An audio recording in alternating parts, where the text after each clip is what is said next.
ప్రభునా స్తోత్రం. మీ అందరికీ నా వందనాలు.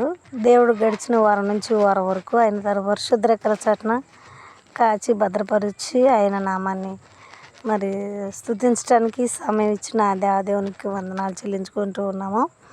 ఇప్పుడు మనం మాట్లాడుకోవలసిన అవసరం ఏంటి అని అంటే, దేవుని కనుగొనడము, దేవుణ్ణి ధ్యానించటము, దేవుణ్ణి స్తుతించటము. ఎటు విధంగా స్తుతించాలి అనేదానికి ఆలోచిస్తే, పూర్ణ హృదయంతో, పూర్ణ ఆత్మతో, పూర్ణ మనసుతో ఆరాధించాలి, అలాగే స్తుతించాలి, అలాగే ప్రార్థించాలి.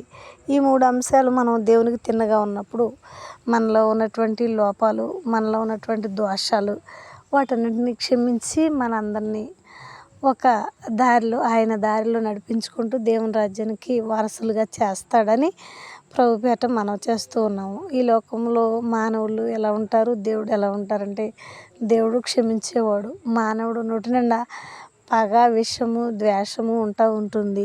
ఎందుకు అంటే, మానవుడు ఏ విధంగా అయితే సర్పాన్ని ఆనుకొని పండు కోసుకొని తిన్న అవ్వ ద్వారా వచ్చినటువంటి ఆ పగని, ఆ పాముని, ఆ విషయాన్ని చూస్తే, నిన్ను వలే నీ పొరుగువారిని ప్రేమించమని బైబిల్ చెప్తుంటే, పొరుగువారి మీద విషం చూపించాలనేటువంటి ఆలోచన కలిగి ఉంటూ ఉన్నారు. ఏంటి విషయం అంటే, ఈ క్షణంలో మంచి చేసినప్పుడు నీ అంతట వాళ్ళు లేరు అని అంటారు.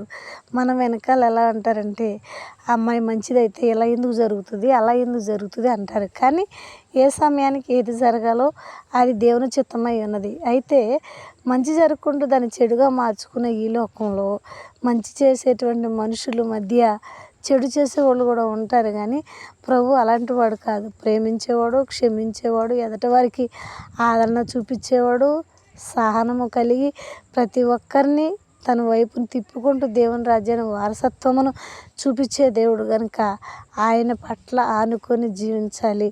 మారు మనసు లేని వారికి, తర్వాత ఎదట వారిని విమర్శించే వారికి, మంచివారని ముందర చెప్పి వెనకాల చెడువారని విషము చూపించే వారందరికీ మంచి మారు మనసు కలిగి జీవించమని బైబిల్ చెప్తూ ఉంది. ఎందుకంటే ఒకే మనసు కలిగి ఉండాలి, ఏకాత్మ ఉండాలి, ఏక మనసు ఉండాలి.